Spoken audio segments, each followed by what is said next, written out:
wrap up. So here's that. We're just gonna run down some statistic numbers and then I'll get into like the actual books. I'm not gonna get into all of them because there's 41 of them and I love myself more than that.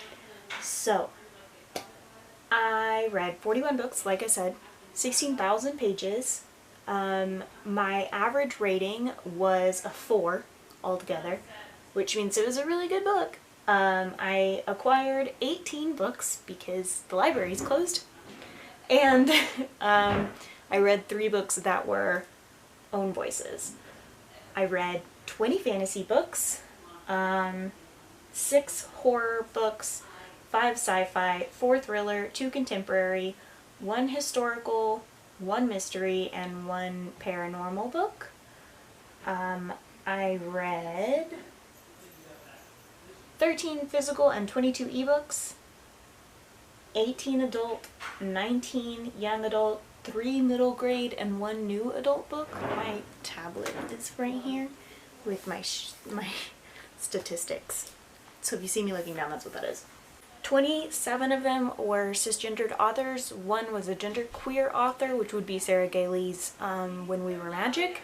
26 of those authors were white, 1 was Latinx, and 1 was Asian. That's all of the relevant statistics. I read 5 novellas, so if you don't count those as real books, you can take that away from my grand total.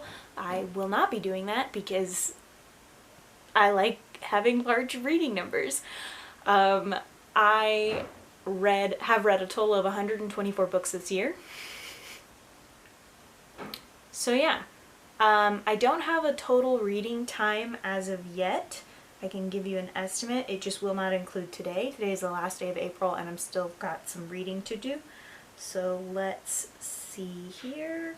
Thus far, I have 113 hours of reading total for the month of April. Like I said, there will be some extra time. I would say about 4 or 5 hours of extra reading time added to that. So it'll be about 117, 118 total reading hours for the month.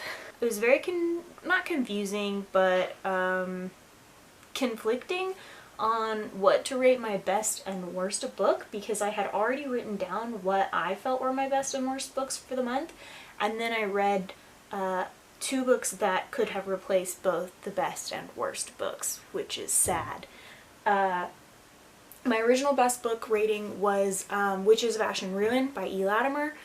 I really liked the LGBTQ rep in it, and I also liked the Celtic pantheon represented in it. You don't see a whole lot of that, and you don't see a whole lot of traditional Celtic magic talked about. And the way that it was represented in this was really, really cool.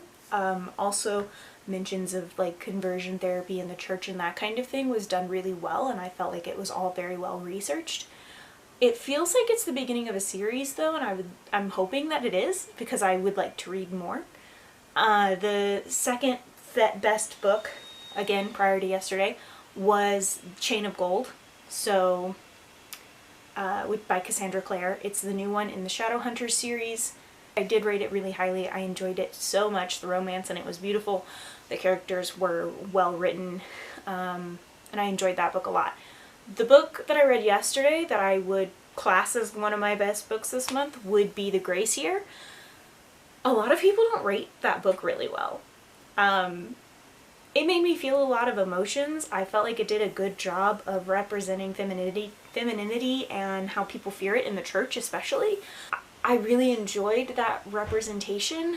I really enjoyed it. I don't want to spoil anything, but I thought it was a very good book. My vlog that will be up next week should have me talking about reading it in a little bit more detail if you don't mind spoilers, but yeah, I really enjoyed that book and I would put it in my top 3 for the month. The new worst book, well, the first worst book of the month was The Guest List by, I don't even know anymore, let's see, by Lucy Foley.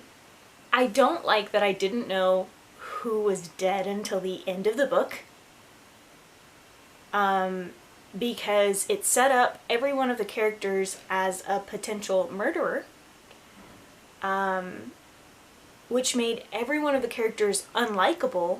So by the time that you find out who it was that was murdered, you didn't feel bad for them. And maybe that was the point, but you didn't feel bad for anyone in this book. Like, by the end of the book, I was like, damn, it could be any of these people, and I honestly would not care. And anybody could have murdered them. Like, I honestly would not care.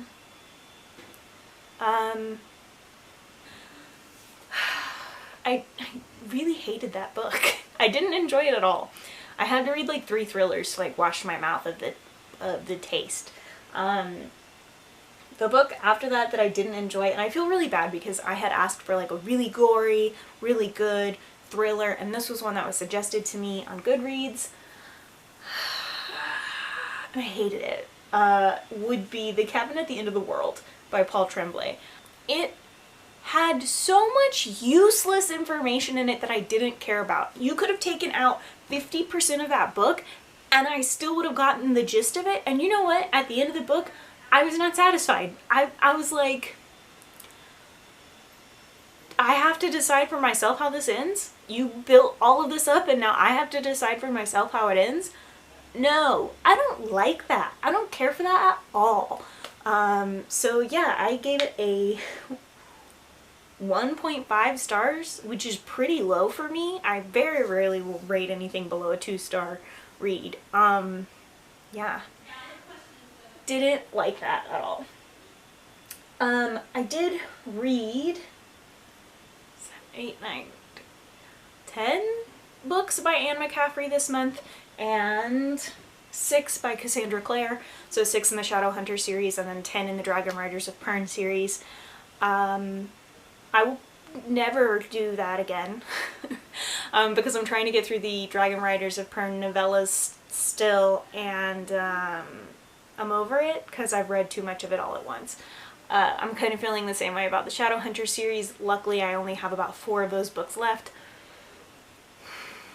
and then we can move on.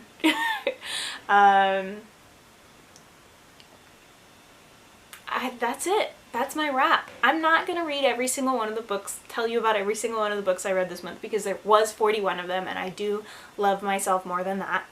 But I will link down below on Goodreads my April 2020 list. I've now made bookshelves for each month so that you guys can look, as well as making a bookshelf for my Dad Book series, which the Anne McCaffrey series was a part of the Dad Book series.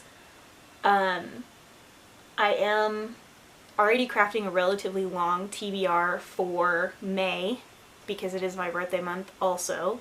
So I gotta read at least 25 books because that's how old I'll be turning. But I have crafted a pretty extensive TBR for May. I'm hoping that that goes well, but I will not be expressing what that TBR is because I'm a mood reader and I am more than likely going to go off list a million times, which is what I did this last month. I read a lot of books that had really good LGBTQ rep this month though, and I'm really happy about that. I did not read enough diverse authors though, and I want to work on that a little bit more. Especially because I believe May is Asian Heritage Month, and I would like to read more in that. I know I'm going to read a Rin Chupeco book, 2 Rin Chupeco books next month, but you know, obviously I'd like to do a little bit better. I have a few that are lined up that are not just by white women. But yeah, that's my goal for May, is to read more diversely.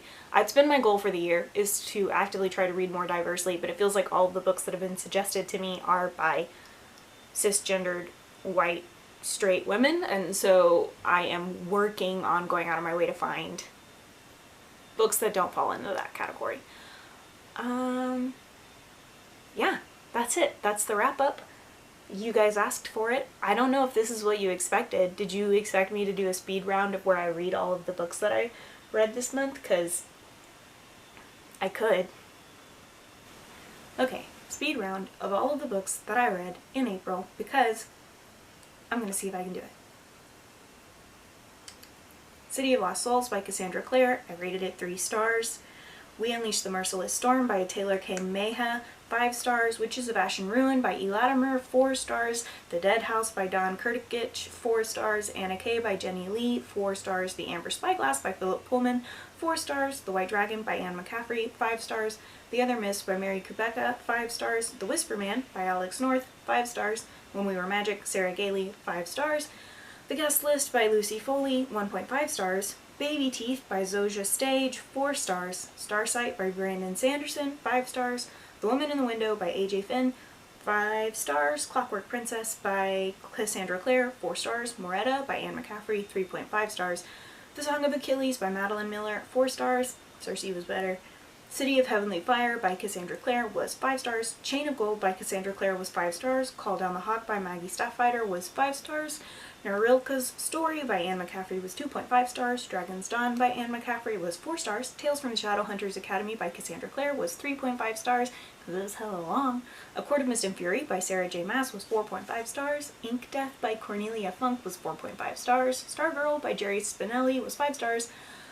Lady Midnight by Cassandra Clare was 5 stars. I'm Thinking of Ending Things by Ian Reid was 5 stars. Survey Pern by Anne McCaffrey was 5 stars. Coraline by Neil Gaiman was 5 stars. The Dolphin's Bell, Anne McCaffrey, 3 stars. The Diviners by Libba Bray, 5 stars. The Fort of Red Hanrahan by Anne McCaffrey, I said that wrong, 3 stars.